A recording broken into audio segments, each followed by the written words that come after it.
Thums up.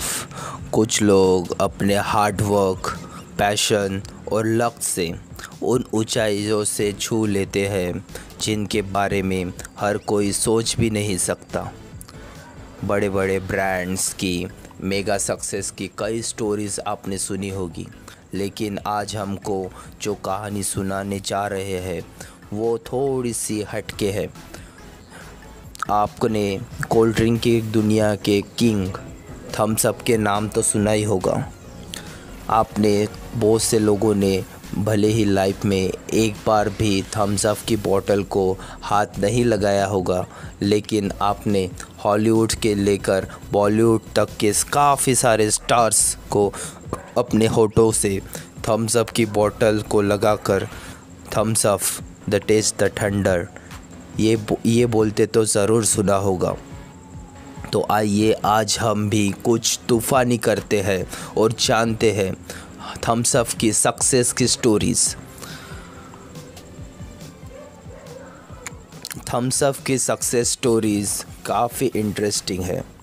एक time ऐसा भी था जब अपने टेस्ट के चलते इस कंपनी को बंद करने की नौबत आ गई थी, लेकिन आज अपने उसी टेस्ट के चलते थम्स अप दुनिया का टॉप कोल्ड ड्रिंक ब्रांड बन गया और $1 बिलियन की कंपनी में लिस्टेड हो गया। और आइए बिना किसी देरी की शुरू करते हैं ये स्टोरी। वास्तव में थम्स अप की शुरुआत 1997 में चौहान ब्रदर्स ने की थी और हर साल सक्सेस $1 बिलियन का रिकॉर्ड छू लेने वाला पहला इंडियन ब्रांड बन गया।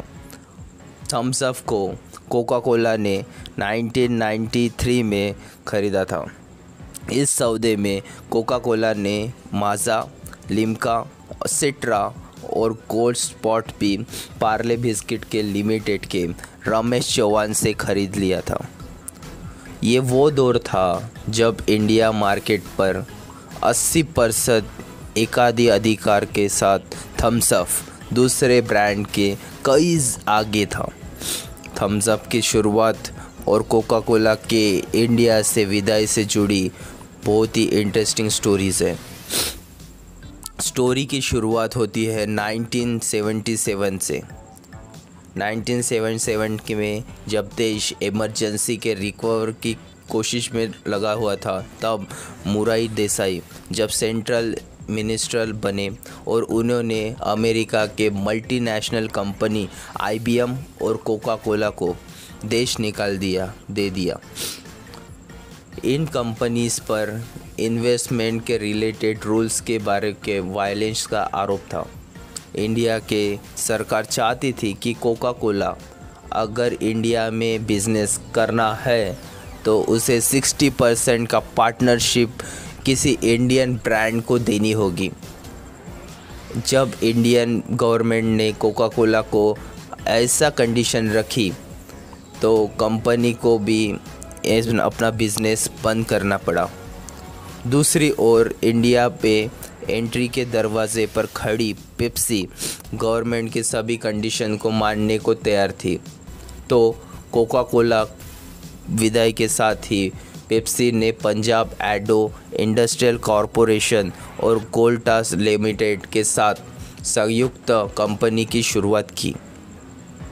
लहर पेप्सी के रूप में पेप्सी ने इंडिया में अपने कारोबार शुरुआत की, लेकिन कोका कोला जाने से पहले इंडियन को कोल्ड ड्रिंक का दीवाना बना चुकी थी और इसी बात को कैश करने में पार्ले ने ज़रा भी देर नहीं की और फिर शुरुआत हुई थम्स अप की सफ़र की। इसके साथ ही लिम्का और गोल्ड स्पॉट भी इंडियन मार्केट पे एंटर हुआ।